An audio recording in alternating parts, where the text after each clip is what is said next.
Bon, les amis, c'est bon vieux Arthur. Ah là là, les amis, Arthur, qu'on a aimé quand on était petit. Voilà, je le dis, les mecs, hein, moi, je le dis, on appréciait Arthur quand il y avait Apprendre ou à laisser. Quelques émissions, Les Enfants de la télé, je crois, à gauche, à droite. Mais ensuite, vas-y, moi, j'ai commencé à arrêter de regarder la télé quand j'avais peut-être 15-16 ans. Et bon, après Arthur, depuis les événements du 7 octobre, Arthur, bon, voilà, hein, c'est Arthur, mon gars, hein. C'est Arthur, hein. Arthur, je rappelle, qui a lancé une vague d'harcèlement et de cyberharcèlement avec Sophia Aram, ou Sophia Aram, je sais plus exactement, une comique qui n'est pas très comique, une vague d'harcèlement envers Aymeric Caron et pas mal de députés LFI. Ouais, bon, voilà, cyberharcèlement, tu connais. Allez, on va écouter ce qu'il a à dire. C'est bon vieux Arthur, là. Le palmarès d'enculé, franchement, les gars, j'ai vu aussi qu'il avait porté plainte contre toutes les personnes qui avaient partagé la compilation de Apprendre ou à laisser, où il était à la limite de l'agression sexuelle. Voilà, je le dis, les gars, très beauf, très bizarre avec les meufs. Il a dit toutes les personnes qui partagent, poursuite, porter plainte, poursuite. Limite. J'en dis pas plus parce que j'ai pas envie qu'on porte plainte contre moi, les mecs. En ce moment, j'ai une plainte au cul. Signalement au procureur de la République. Ah, ça y est, les gars, c'est bon, j'ai assez donné, moi. C'est bon. Vous avez dit, Arthur, votre vie a basculé bon, le 7 gars, octobre 2023. Avant, vous étiez l'animateur, producteur de moi, je suis un gars télévision sage, qui faisait je suis un gars tranquille. Qui divertissait. Aujourd'hui, vous êtes géopolitologue. Non, mais je le fais toujours. Hein. Vendredi, oui, j'étais. D'ailleurs, j'avais samedi soir Patrick Cohen comme invité dans le grand concours. Des animateurs. Pas longtemps. Il n'a pas brillé. Mais il a eu la moyenne. C'est déjà ça. En tout cas, jusque-là, on ne savait rien de ce que vous ressentiez, de ce qui vous indignait, de ce qui vous mettait en colère. Ouais, la plainte de Après le 7 Chalgoumi, octobre, ouais. c'est devenu impossible de ne pas parler. Écoutez, moi, je n'ai jamais exposé ma vie privée en plus de 30 ans de carrière. Parce que j'estimais d'abord que ce n'était pas mon rôle. Et puis que, vous savez, on a toujours ce souci de se dire, et mon image, comment les gens vont le prendre, restons l'animateur et tout. Et puis après le 7 octobre, mon ADN s'est mis à bouillir. J'ai été tellement choqué, traumatisé par ce qui s'est passé, que pour la première fois, je me suis dit, qu'est-ce que j'ai à perdre? J'ai 60 ans, je vais dire ce que j'ai sous le cœur. Et voilà, on va dire que les étoiles sont alignées. Et au moment où je disais ce que j'avais sur le cœur, ça correspondait à ce qu'avaient les Français juifs. La première fois que vous êtes sorti de votre réserve, c'était le 9 octobre 2023. Une marche est organisée au Trocadéro, mais la place est beaucoup trop grande pour les 5000 personnes présentes. C'est un vide assourdissant, écrivez-vous, où l'absence des artistes vous choque autant qu'elle vous déçoit. Marcher pour dénoncer le 7 octobre, c'était prendre un risque et ils vous l'ont fait savoir. Oui, mais c'est vertigineux parce qu'à chaque fois qu'on participe à une marche, quelle que soit la cause, moi j'ai marché pour les Ouïghours, j'ai marché pour George Floyd, j'ai marché pour pratiquement toutes les causes, on espère un maximum de monde. Et ce jour-là, la place, elle était clairsemée, quoi. Et nous n'étions que 500. Et j'ai ressenti 5000, pardon, nous n'étions que 5000. Et j'ai ressenti un terrible abandon auquel je ne m'attendais pas parce que franchement... le massacre du 7 octobre, je pensais vraiment que ça allait bouleverser plus les gens, quoi, parce qu'on parlait de... Arthur, s'il te plaît. Franchement, moi, j'ai été bercé, les amis. Hein. Moi, j'ai été bercé par les... Alors, je ne sais pas si vous connaissez Télématin à l'époque. Vous savez, ils ont un journal qui commence à 8h. Et moi, avant d'aller à l'école, je regardais les journaux le matin. Il y avait les Intifadas. Je ne sais pas si je prononce bien. En gros, il y avait des conflits entre les Palestiniens et Israël. Et à chaque fois, on avait des reporters sur place qui nous expliquaient à quel point Israël mettait la misère aux Palestiniens. Les gars, moi, je comprends pas un truc. C'est que Arthur, il fait croire. C'est là le gaslight, comment il est dangereux. Il nous fait croire que tout a commencé le 7 octobre. Israël a toujours mis la misère aux Palestiniens depuis 70 ans. Mais c'est le 7 octobre qui va tout effacer, va excuser Israël et ensuite, on est là, on doit être pas 5000, mais 40 000 sur la place ou 400 000 sur la place du Trocadéro. Arthur, c'est pas comme ça, mon gars. C'est pas comme ça, chef. Qui croit à ça? Ben, mon gars, il y en a beaucoup, hein. Il y en a beaucoup qui y croient. Tout ce qui m'avait beaucoup choqué, c'est qu'on ne peut pas être de toutes les causes. Mais il y avait quand même 50 Français qui venaient d'être tués ou pris en otage. Et je n'ai pas compris cet abandon. Alors, vous avez on dirait que le Bing Bang a commencé le 7 octobre. Je te jure, gros, je te jure. Oh, tu m'as manqué d'Ofla, ça fait plusieurs jours que je ne pouvais pas être sur ton stream à cause d'un accident de vélo. Oh, j'espère que tu vas bien, mon gars. J'espère que tu vas bien, chef. interpeller les artistes Oui, qui sont de toutes les causes, Alors, mais pas celle-là. je l'ai fait un peu maladroitement, parce que qui suis-je pour demander aux artistes de prendre une position quelconque? Mais j'ai pensé à tous ceux qui m'avaient appelé, qui m'avaient demandé de signer des pétitions, qui m'avaient dit « viens marcher avec nous ». Et ce jour-là, leur silence était assourdissant, il était violent. On vous fait comprendre que vous êtes devenu une fréquentation toxique parce qu'il y a une confusion. C'est-à-dire que vous dénoncez le 7 octobre, mais on vous prend pour l'ambassadeur d'Israël. C'est-à-dire qu'on vous somme de justifier la politique, les décisions de Netanyahou. En fait, ce qui se passe, c'est que la bascule dans ma vie, dans mon quotidien, c'est que jusqu'à présent, on ne m'a jamais parlé, on m'a jamais, on va dire, on s'est jamais adressé à moi sous le prisme de ma judaïté. J'étais Arthur, un animateur français, juif aussi, mais ça n'a jamais été le propre des conversations. C'est vrai, les amis, que je ne savais même pas que Arthur était juif. Je ne le savais même pas. Peut-être que dans le chat, il y en a qui étaient au courant et tout, parce que vas-y, vous êtes plus politisé que moi, mais je ne savais même pas qu'il était juif. Je l'ai appris le 7 octobre. Ou peut-être un peu avant quand même, un peu avant.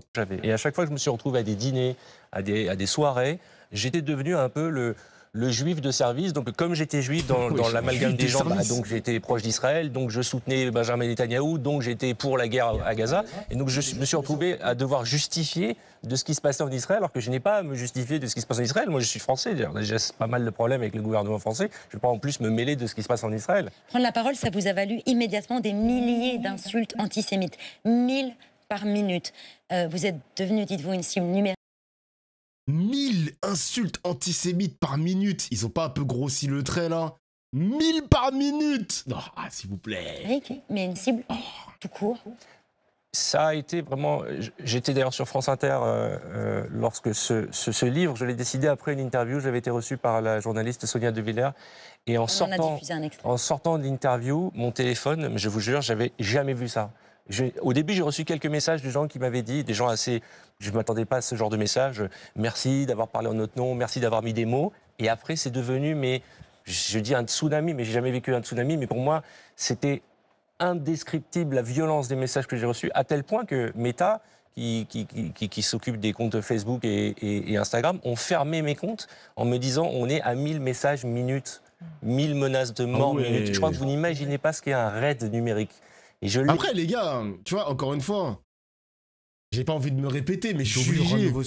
Quand tu défends Israël, je veux bien comprendre que tu sépares Netanyahou d'Israël, il n'y a pas de souci. Mais les gars, quand on regarde des reportages, et c'est là où je ne serai jamais d'accord avec Arthur, quand on regarde les reportages sur Israël, on voit la population israélienne en dehors du gouvernement, on voit ce que ces citoyens infligent aux Palestiniens, infligent aux Palestiniens de Cisjordanie. Tu regardes même pas la bande de Gaza, tu regardes juste ce qui se passe en Cisjordanie, mais t'es obligé de t'indigner, mon gars. T'es obligé de t'indigner. Là, on n'est même plus les mecs, on parle même pas de Netanyahou. Ok, le mec ne supporte pas Netanyahou, il n'y a pas de problème, ok, c'est même normal. Mais excuse-moi, il y a des Israéliens, mon gars, ils sont extrêmement problématiques. On va me dire, Dofla n'essentialise pas, on va revenir au même sujet, les mecs. Les reportages qu'on a vus sur France Télévisions, l'éducation des Israéliens qui sont là pour détester leurs voisins palestiniens du plus jeune âge aux élections législatives où il n'y a que des mecs d'extrême droite qui sont en top 5 positions.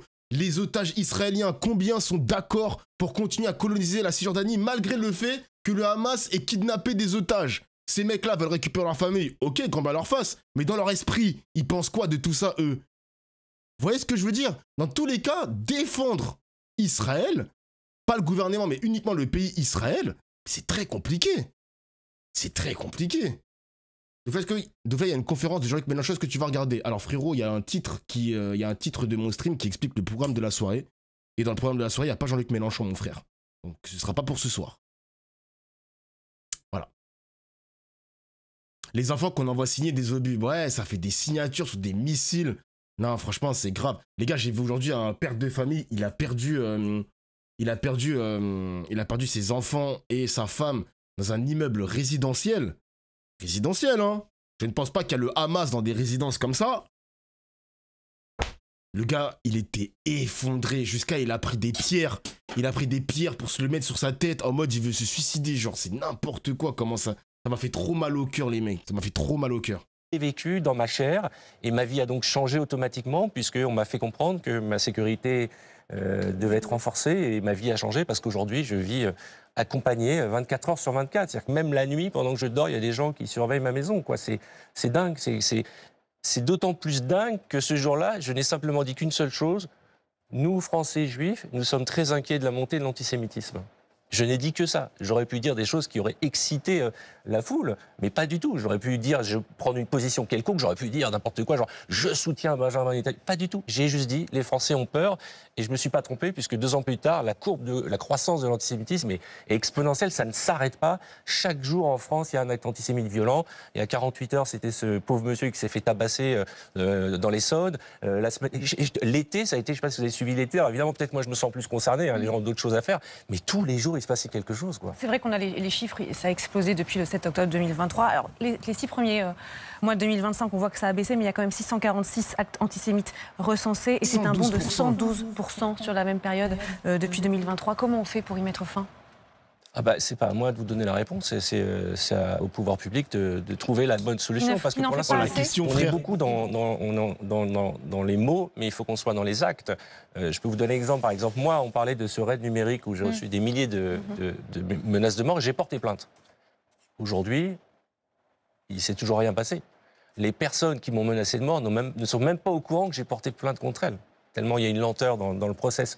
Et c'est d'autant plus rigolo que la semaine dernière, j'ai été convoqué pour un examen psy pour savoir à quel point, parce que je pense que c'est un procureur qui a demandé à quel point ces messages avaient pu me perturber. C'est ce qui est prévu en matière de harcèlement. Exactement. Il faut prouver un préjudice. Il faut prouver, c'est-à-dire que vous avez des gens qui vous menacent de mort, mais il faut prouver que vous avez eu un impact physique. Alors bon, ça a été rapide, hein, quand ils ont vu mes agents de sécurité débarquer devant le bureau du psy, mais à ce jour, sur les milliers de personnes qui m'ont menacé de mort, aucune n'a été même ne serait-ce qu'interrogée. Alors je ne suis pas en train de critiquer la justice, je pense qu'il y a eu beaucoup de débats cette semaine là-dessus. Je suis en train de dire que peut-être il faut trouver des mesures un peu plus... La bonne nouvelle, c'est qu'on retrouve les gens maintenant sur les réseaux sociaux. Oui, exactement. L'anonymat, c'est fini et il faut le dire. Et les filles que t'as perturbées, c'est... Non, t'es un bâtard, toi. Merci, Gapi. 76 mois de sub pour Gapi. Non, c'est une dinguerie. Ça fait combien d'années? 12 mois, 2 ans, 3 ans, 4 ans, 5 ans, 6 ans, 6 ans, mon gars. Non, c'est une dinguerie. J'étais presque mineur quand le mec il m'a follow. C'est grave, wesh. La division, chef. J'avais la flemme. J'applaudis. Répéter pour que les gens exactement pour que les gens intègrent cette idée-là et qu'on arrête avec les menaces parce que les gens on les retrouve. Oui, mais le problème c'est qu'on les retrouve longtemps après. Donc quand vous avez, moi dans mon cas, ça fait pratiquement 18 mois. Je me dis que sur les milliers de menaces que j'ai reçues, il suffit qu'un seul puisse passer à l'acte. Il n'a pas été inquiété depuis le premier jour. Mais rassurez-vous, tout va bien, personne ne passera à l'acte. Et je vais continuer à vous sourire tout au long de cette émission. Il n'empêche, vous évoquez dans ce livre votre peur de mourir. La première fois... N'empêche, je sais pas. Mais là où je comprends pas les menaces de mort, tu vois les gars, mais là où je peux comprendre les gens qui veulent démasquer Arthur, c'est que avant le 7 octobre, il y a eu quand même des choses qui se sont passées, parce que je me rappelle, il y avait une statistique qui montrait le nombre de morts palestiniens avant les événements du 7 octobre. Il y en a eu énormément. Il y en a eu vraiment beaucoup, les mecs. Il y en a eu plus d'une centaine de morts palestiniennes avant les événements du 7 octobre.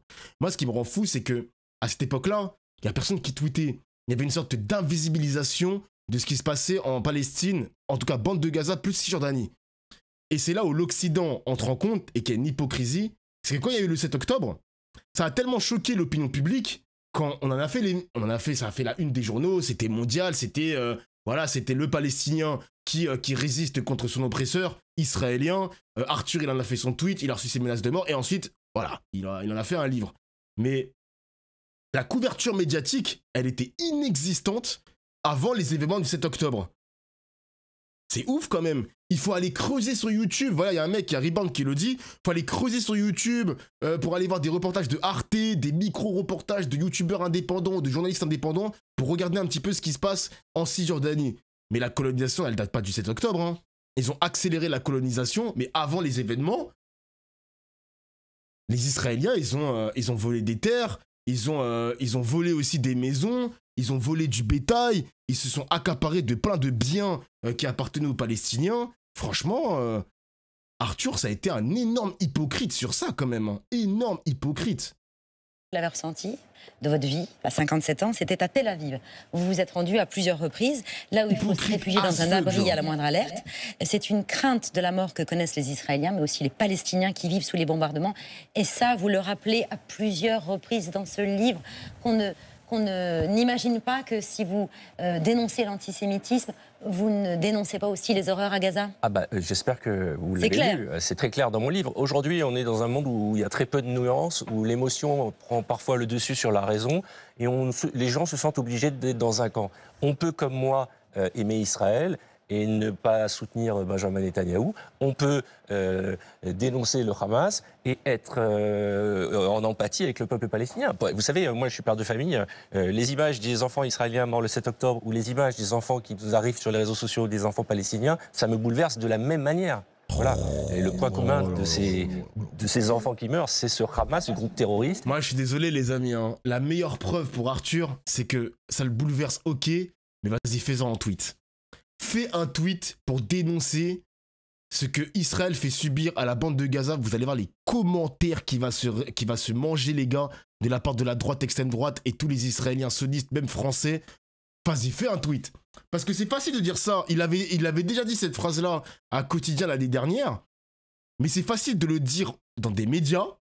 Parce que tu peux pas avoir forcément les commentaires, etc. sur son compte personnel. Mais vas-y, tweet de ta propre personne. Fais un Insta. Et vous allez voir les commentaires, les amis, ça va le traiter de traître, de je ne sais pas quoi. Il va se manger aussi une vague d'harcèlement de la part de ses compères. Hypocrite. Bah ouais, c'est un hypocrite, mon gars. Qui à la fois pourrit la vie des Israéliens et la vie des Palestiniens. Avant ce livre, Arthur, vous avez aussi essayé par divers moyens de témoigner et de faire témoigner autour de ce 7 octobre tragique, et notamment à travers le regard des artistes. Vous aviez organisé une exposition, et une des artistes, vous a particulièrement, on voit sa photo, c'est Miral Rovner. Elle a tout simplement, dans cette exposition, proposé un tableau où elle peignait, des tableaux où elle peignait des coquelicots. C'était plus qu'un symbole. Oui, alors Miral Rovner est une des plus grandes artistes israéliennes, reconnue dans le monde entier, exposée dans les plus grandes galeries, et jusqu'à présent, elle n'a toujours peint que la douleur, la migration, la violence.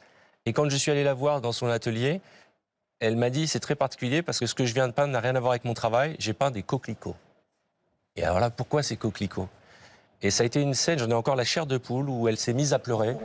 Et en fait, les coquelicots ont repoussé sur le lieu où a eu le Festival Nova. Et là où tous ces jeunes ont été massacrés, un champ de coquelicots a repoussé. Et c'est à la fois une mère qui parlait, on avait l'impression que ces enfants-là étaient les siens, et elle me disait, je ne peux rien d'autre, je ne peux plus peindre la douleur, je ne peux peindre que ces coquelicots. Et c'est très marrant parce que j'ai pris le train quelques semaines après, je suis allé à Londres convaincre un autre artiste, Gideon Rubin, de venir participer à cette exposition. Tu vois, c'est pareil les gars, il y avait un mec dans le chat qui me l'avait dit la semaine dernière, vous voyez le festival Nova, il était sur une terre colonisée. Où s'est passé le festival, c'était sur une terre colonisée les gars, franchement, vas-y, bref, il faut expliquer, hein. Ah là là là là là là là là. Gideon Rubin, c'est quelqu'un qui fait des portraits, mais on voit pas bien les visages. Il me dit, je veux bien te donner le tableau que j'ai peint depuis le 7 octobre. J'ai réussi à en peindre qu'un seul. C'est un petit tableau comme ça, je l'ai chez moi maintenant. Il a retourné, c'était un coquelicot. Et c'est un symbole, ça veut dire aussi que la vie repousse et que la vie continue. Et ça m'a bouleversé. Et cette exposition, elle était très importante pour moi. On en avait parlé d'ailleurs dans votre émission. Je suis quelqu'un qui suis passionné par l'art depuis toujours. C'est mon refuge, c'est mon sanctuaire. Et juste après le 7 octobre, quelques semaines après, le monde artistique s'est mis à boycotter les artistes israéliens de manière virulente et ultra-violente. Et ce qui était d'une débilité sans nom, puisque les artistes israéliens sont vent debout contre Benjamin Netanyahou depuis des années. C'est ce qui s'est passé aussi pour Amir. Exactement. Cet été, en Belgique. Exactement. Un appel au boycott d'autres artistes qui participaient à ce festival. Il a quand même chanté. Nique ta mère, la vie continue pas pour Gaza. La vie continue aussi à Gaza, fils de pute. Vous êtes au taquet, hein. Nique ta mère, la vie continue pas pour Gaza. Le chat. Ah, vous êtes drôle ce soir, j'aime bien. Mais vous voyez le culot d'Arthur. Non, les gars. En fait, c'est trop facile de prendre cette position, de se dire, je soutiens Israël, pas le gouvernement, mais aussi je dénonce ce qui se passe à Gaza. Mais frérot, tu dénonces quoi en fait? Ça prend une ligne. Ça prend une ligne pour dire « Je dénonce les opérations militaires où ça tue des enfants, des mères de famille, des darons, etc. » Mais frérot, est-ce que tu as signé une pétition? Est-ce que tu as déjà pris la parole pour parler uniquement de la situation palestinienne, de la Cisjordanie? Est-ce que tu as déjà fait un tweet pour parler des Palestiniens? Vous voyez ce que je veux dire? Toute l'hypocrisie. Ah là là là là là là là là là là. Voilà pourquoi tu nous infliges ce sioniste de merde. Ah, il a réussi à m'énerver pour la semaine. Pour la semaine! Attends, t'as pas encore... Il y a le foot dans 2 heures, t'inquiète, il y a le foot bientôt là, dans 1h30, pardon. Ça va te soulager un petit peu. Salut Doufla, attends, je regarde le lien vite fait. Il était très applaudi, mais il en est sorti très marqué. Il a dit qu'il a vraiment, il a peur maintenant pour ses enfants, Amir. Alors, on en parle souvent, puisque Les premiers bateaux de la flottille commencent à être encerclés. Ah ouais. maintenant je suis devenu un peu le conseiller en sécurité des mecs menacés sur les réseaux sociaux. Mais en fait, Amir, pour la petite histoire, Il est dans le cité, livre le Bédouin dont je parle, eh bien, Amir était avec moi quand j'ai reçu ce Bédouin. C'est un proche d'une famille d'otages aussi. Oui, parce que depuis le premier jour, je me suis occupé et j'ai pris à cœur de faire venir en France les familles d'otages afin de leur faire rencontrer les pouvoirs publics, les journalistes. Parce qu'à un moment, il y avait des otages français, que ce soit Orhadi Yalaoumi ou Ofer Calderon, dont on ne parlait pas, quoi. Les gens n'étaient pas au courant qu'il y avait des otages français. Donc j'ai commencé à faire venir les familles françaises et puis aussi des familles de Bédouins, parce qu'il y a aussi des musulmans israéliens qui étaient pris otages par les terroristes. Parmi les nombreuses mobilisations dont vous êtes à l'origine, il y a aussi ce clip contre l'antisémitisme qui a été diffusé le 14 juillet lors de la finale de l'Euro de foot. Allez, ça suffit. Enlevez-moi, Corinne. Des livraisons, VTC, boîte aux lettres. J'ai peur d'entendre parler. Et on met quoi?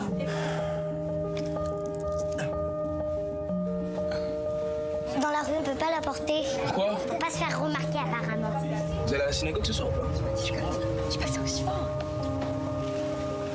Allez, merci madame. La Licran. Ah, la Licran. Ce clip, il a été vu 100 millions de fois, mais la première fois que vous l'avez vu, vous avez halluciné, puisque vous y avez reconnu votre cousine dentiste, qui n'est pas comédienne. Alors, elle fait des petits jobs. Attends, quoi? 100 millions de vues? Mais c'est du mensonge. 100 millions le chat? Vous êtes sûr de ça? Ça me paraît énorme, hein. Ça me paraît vraiment énorme. Par contre, les gars, ce qui m'énerve, vous voyez, franchement, on a un grave problème en France par rapport à l'islamophobie, l'antisémitisme, etc. C'est un fléau, hein. Je vous le dis, les mecs, c'est un fléau. Mais vous voyez, par exemple, le clip sorti par la Licra, j'ai même pas le souvenir de... Est-ce qu'il y a eu un clip qui dénonçait ce racisme qu'il y a, par exemple, dans les logements, pour trouver un logement qui t'appelle Mohamed, t'as un prénom à consonance arabe ou même de l'Afrique Afrique noire et tout, Mamadou, je sais pas quoi, discrimination liée au travail. On n'a jamais eu des spots qui dénonçaient ce genre de choses, les gars. Hein. Peut-être que je me trompe. Le chat, peut-être que je me trompe, dites-le moi. Mais moi, je trouve que c'est un scandale.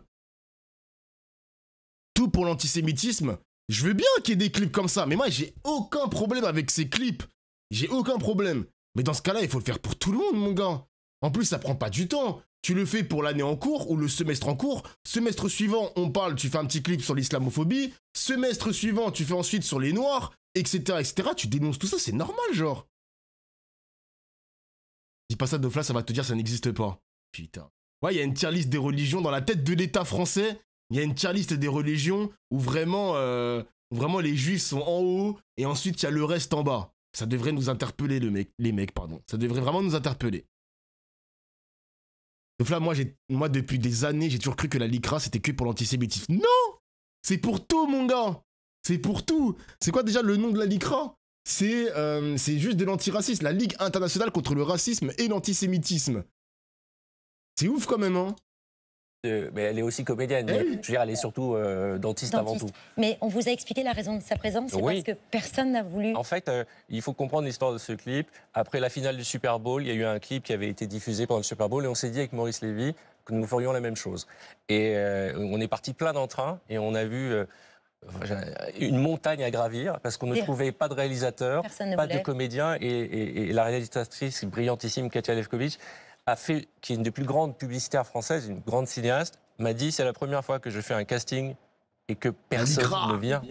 Tu m'apprends un truc là, tous les gens que vous voyez dans ce clip sont des gens qui sont des copains d'un copain d'un copain d'un copain. Parce que les gens avaient peur de se retrouver. Moi, je me suis retrouvé dans des réunions où, quand on a visionné cette publicité, il y avait des gens de l'agence qui disaient je pense qu'il faut prévoir une cellule psychologique pour les comédiens et que le héros du film, peut-être qu'au moment de la sortie, il faut peut-être l'envoyer en vacances quelque part pour pas qu'il ait accès à ce qui se passe sur le réseau. Pour vous dire, à un moment, l'espèce de torpeur antisémite dans laquelle on est plongé, qui fait que même un réalisateur, même un comédien a peur de venir jouer dans une pub qui dit simplement « Regardez ce que les Juifs de France vivent au quotidien ». Merci. Mais ça parle pas que de ça, mon Non, livre, hein, non, on est non. d'accord. Parce que la grande majorité des Français, si j'ai écrit ce livre, je me suis ouvert et je raconte aussi de belles histoires. Et puis ma vie au travers ce message d'amour que je pense être, que vous avez lu et j'espère apprécier. Jusqu'au bout. Je vous conseille de lire jusqu'au bout. J'ai perdu un bédouin dans Paris. C'est l'une des scènes du livre. Puisque là... Va te faire. Arrêtez. Non, les gars, waouh. Franchement, le portrait. T'es ému de flamme, mais pas du tout, hein. Franchement, Arthur, hein. Il faut expliquer, hein. Jamais j'achète ce torchon. Je ne sais pas, il va être vendu à combien d'exemplaires, les amis, mais franchement, oh là là là là là. Qu'est-ce que vous voulez que je vous dise, le chat, hein. Je comprends pas pourquoi on donne à cet agresseur du temps d'antenne. Les mecs, c'est la même interrogation de pourquoi Éric Zemmour, condamné définitivement, les maires lui donnent le parrainage pour la présidentielle et les journalistes continuent de l'inviter alors que c'est un raciste, haine raciale. C'est la même question, les mecs, hein. C'est la même question. Morandini, c'est pareil aussi, hein. Définitivement condamné, le Morandini, hein. Bienvenue dans le show business, hein. Eh oui, hein.